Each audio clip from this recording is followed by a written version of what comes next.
few moments later, he appeared with the bucket.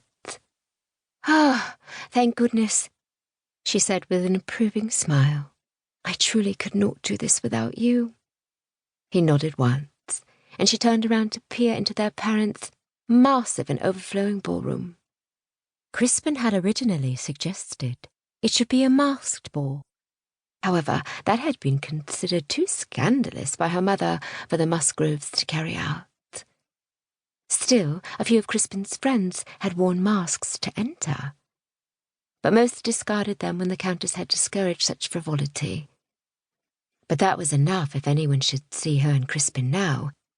They would report of two people in masks, and the Countess would have to recall that it was several guests who had worn those artful coverings.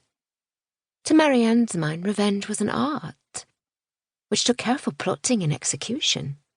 She had ensured that at Lady Pilkington's ball last week, her brother danced with Lady Sophie and encouraged her to be here tonight. Not that she would have refused an invitation to their mother's sought-after balls, but Maryann had to be incredibly cautious to prevent her plan from falling through. "I must rely on your strength and good sense for the next part, Crispin. May I trust in your assistance?" The slightest of hesitation. Then he nodded. Relief burst inside her chest. "I am not contrary, but you are awfully accommodating tonight. Have you given up on quoting Marcus Aurelius?" She felt his silent stare in the dark, deep, penetrating, and questioning, and it caused a rush of discomfort to curl through her. "You know, the one about the best revenge is to be unlike the person who performed the injury? But I assure you, nothing I can do will make me endure that odious Sophie for another day." Maryann gasped. "And speak of the devil's wife, here she comes."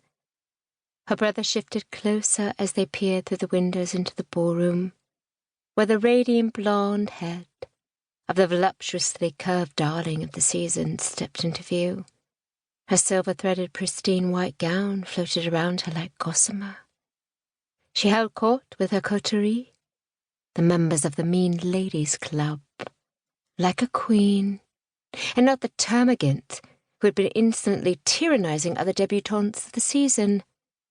With her actions, so many young ladies had fled balls in tears with a cloud of shame and scandal hovering over their heads, which Lady Sophie maliciously kept alive.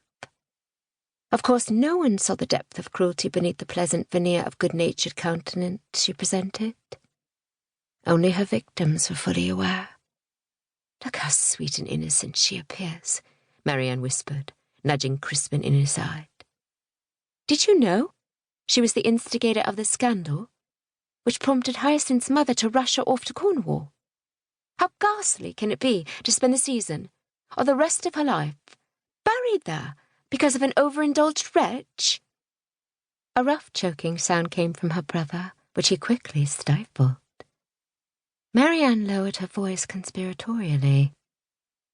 Lady Sophie had been piqued that Mr. Humboldt dared to turn his attention from her to Hyacinth. So Sophie arranged for her to be locked in the conservatory with a footman.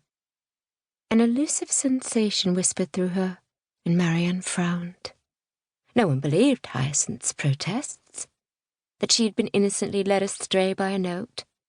But I analysed the note she got, and it matched perfectly with Lady Sophie's handwriting. And I should know what that looks like, since I found the pretty poem she wrote to you.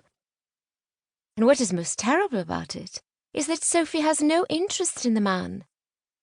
She is the daughter of a duke with a dowry of £50,000 and an estate in Wiltshire. Poor Mr. Humboldt stood no chance with her, and he rightly fell in love with Hyacinth, who was so good-natured. A lump formed in Maryann's throat as she watched Miss Louisa Nelson, a young lady the same women frequently whispered about and called the dowdy wallflower, enter the ballroom. She wore a slightly fussy rose-coloured evening gown, which unfortunately did not really flatter her florid complexion and short stature. Her sweet rounded face appeared excited as she scanned the room. Louisa then made her way over to the refreshment table.